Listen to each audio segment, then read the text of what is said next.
नमस्कार, आपके साथ मैं हूं समीर अब्बास। अमेरिका और ईरान की जंग में एक नया मोड़ आता दिख रहा है। आजकल लगातार ये खबरें आ रही हैं, आपने भी सुना होगा कि अमेरिका खार्ग आइलैंड को अटैक कर सकता है, उस पर हमला हो सकता है और इस पर कब्जा करने के लिए बड़ा हैवी डिप्लॉयमेंट अमेरिका की तरफ से किया गया है। ये तो आपने देखा होगा, लेकिन अब एक नई चर्चा है, नई बात सामने आ रही है। मीडिया रिपोर्ट्स में दावा किया गया है कि अगर अमेरिका खार्ग आइलैंड पर दोबारा हमला करता है तो ईरान बाब अल मंडेब स्ट्रेट को ब्लॉक कर सकता है। ईरान ने अमेरिका को यह धमकी दी है। बाब अल मंडेब स्ट्रेट दुनिया के बड़े महत्वपूर्ण व्यापारिक मार्गों में से एक है। मिडिल ईस्ट, यूरोप और एशिया में गैस और तेल इसी रास्ते से होकर गुजरता है। यह घटनाक्रम ऐसे समय में सामने आया है जब तेहरान ने अमेरिका के युद्ध विराम प्रस्ताव को खारिज कर दिया है, तमाम शर्तों को ठुकरा दिया है और अपनी मांगें सामने रखी। मीडिया रिपोर्ट्स की माने तो अमेरिका ईरान पर अब जमीनी आक्रमण करने की तैयारी कर रहा है, ग्राउंड ऑपरेशन। इसलिए ईरान ने सीधे तौर पर बाब अल मंडेब स्ट्रेट को ब्लॉक करने की धमकी देकर ट्रंप को चेतावनी दे दी है। अब सवाल है कि बाब अल मंडेब स्ट्रेट रूट दुनिया के लिए कितना खास है, कितना अहम है और इसके बंद होने पर सीधा असर कहां पड़ेगा और क्या इस रूट का कोई विकल्प दुनिया के सामने मौजूद है। जिस तरह स्ट्रेट ऑफ हॉर्मुज के समुद्री रास्ते से होकर तेल और गैस दुनिया तक पहुंचते हैं, उसी तरह बाब अल मंडेब स्ट्रेट भी एक बहुत खास ट्रेड रूट है। इसे आंसुओं का द्वार भी कहते हैं। बाब अल मंडेब रूट लाल सागर को अदन की खाड़ी और अरब सागर से जोड़ता है। ये यमन और अफ्रीका के हॉर्न एरिया में स्थित जिबूती और इरिट्रिया देशों के बीच स्थित है। हॉर्मुज की तरह यह दुनिया में व्यापार और एनर्जी सप्लाई के लिए एक बड़ा महत्वपूर्ण मार्ग माना जाता है। यह रूट यूरोप, अफ्रीका और पश्चिम एशिया को जोड़ता है। आप अंदाजा लगाइए कितना महत्वपूर्ण है। आइए समझते हैं कि इस रास्ते से कितना तेल गुजरता है। यह तो बताया जाए आपको।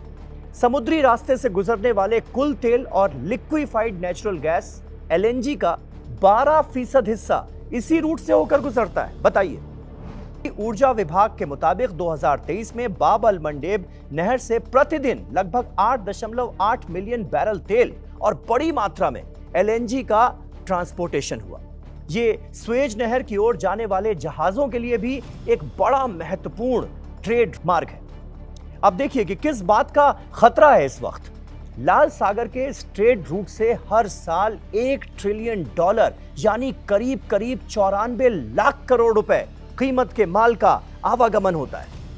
यमन में हूती विद्रोही सक्रिय हैं, जिन्हें ईरान का सहयोगी माना जाता है। हूती विद्रोहियों ने गाजा युद्ध के दौरान लाल सागर में जहाजों पर हमले किए थे, याद है ना आपको? तगड़े हमले होते थे। ये हमले उन्होंने फिलिस्तीनी जनता के समर्थन में किए थे। अब अगर ईरान इस रूट के लिए कोई कदम उठाता है तो यही हूती विद्रोही उसके साथ मिलकर तेल की सप्लाई को बाधित करके एक नया संकट पैदा कर सकते हैं। खास बात यह है कि अमेरिका और तमाम यूरोपीय देशों की सुरक्षा की कोशिशों के बीच हूती विद्रोहियों ने लाल सागर में 4 जहाज डुबोए। पहले से ही कई शिपिंग कंपनियां लाल सागर के रास्ते से जहाज निकालने से बच रही हैं। ईरान की जंग के शुरुआत से ही कई विशेषज्ञों की नजर हूती विद्रोहियों पर बनी हुई।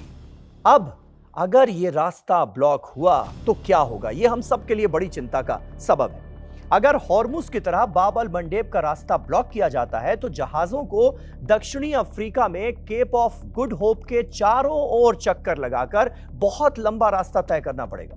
इससे 20 से 25 दिन की यात्रा 30 से 40 दिन लंबी हो जाएगी। नतीजा, माल की ढुलाई की लागत बढ़ेगी, बेतहाशा बढ़ेगी, सामान महंगा होगा। इसके साथ चीजों को अपनी मंजिल तक पहुंचने के लिए लंबा समय तय करना होगा। अब हूती विद्रोही हैं तो ईरान के ही प्रॉक्सी, लेकिन आने वाले वक्त में ईरान और हूती खुलकर सामने आ गए तो क्या होगा?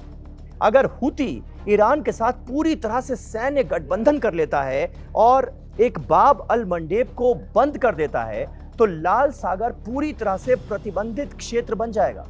तेल की कीमतें फिर से आसमान छूने लगेंगी और वैश्विक व्यापार और भी बुरी तरह से प्रभावित होगा। ट्यूनिश के कोलंबिया ग्लोबल सेंटर के निदेशक हैं यूसुफ शेरिफ, उनको मैं सुन रहा था।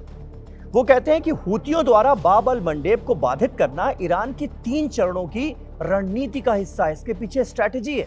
पहले ईरान के हमले हुए जिन्होंने हॉर्मुज को अवरुद्ध कर दिया, फिर लेबनान के हमले हुए हिजबुल्लाह वाले जिन्होंने इजराइल का ध्यान भटका दिया, और अब हूती विद्रोही आगे आ सकते हैं। बड़ी रणनीति है इसके पीछे, और हूती विद्रोही बाब अल मंडेब नहर को अवरुद्ध कर सकते हैं। फिलहाल अब देखना बहुत दिलचस्प होगा कि ईरान का अगला कदम क्या होगा, मुश्तबा खामनेई का रुख क्या होगा। पर इतना तो तय है कि ईरान ने अमेरिका को इस जंग में बुरी तरह फंसा दिया है, और डोनाल्ड ट्रंप को इस जंग से बाहर निकलने का कोई रास्ता नजर नहीं आ रहा है। वो कहते हैं ना, कोई एग्जिट पॉइंट दिख नहीं रहा है, उसकी तलाश में है ट्रंप। इजराइल की सेना के भी हौसले दिन ब दिन पस्त होते जा रहे हैं।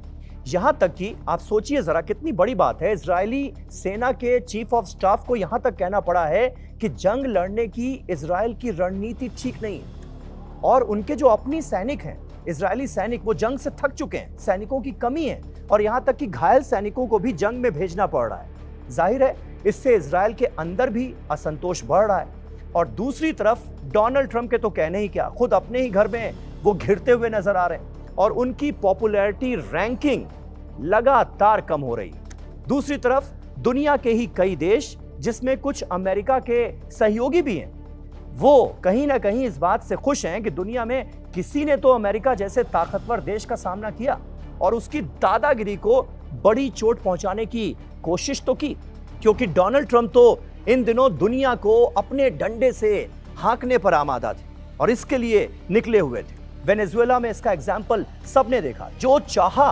वेनेजुएला में वो अमेरिका ने किया, और शायद यहीं पर एक गलती भी डोनाल्ड ट्रंप से हो गई। उन्होंने ईरान को वेनेजुएला समझ लिया, जबकि ईरान कितना ताकतवर देश है वो उसने इतने दिनों की जंग में अमेरिका को बहुत अच्छे से बता दिया है। और इसीलिए आप देखिए डोनाल्ड ट्रंप के रुख में हर रोज बदलाव हमें देखने को मिलता है। हर रोज वो 4 बार अपने बयान बदलते हुए नजर आते हैं। कभी कहते हैं कि ईरान अमेरिका के आगे गिड़गिड़ा रहा है कि ये जंग बंद कर दो, कभी कहते हैं कि ईरान सीज फायर का प्रस्ताव लेकर आया है, और हकीकत क्या है? हकीकत इससे बिल्कुल जुदा है। ईरान कह रहा है कि हम आखिरी दम तक जंग लड़ने के लिए तैयार हैं। अगर 15 शर्तें भिजवाई जाती हैं ईरान के पास, तो उस पूरे के पूरे प्रपोजल को ही ईरान ठुकरा देता है और कहता है कि ये हैं हमारी 5 शर्तें। और उन शर्तों में आप सोचिए कि ये तक कहा गया है कि अब तक अमेरिका और इजराइल के हमलों से ईरान को जितना भी नुकसान हुआ है उसका हर्जाना देना पड़ेगा अमेरिका को, तब ये जंग बंद होगी।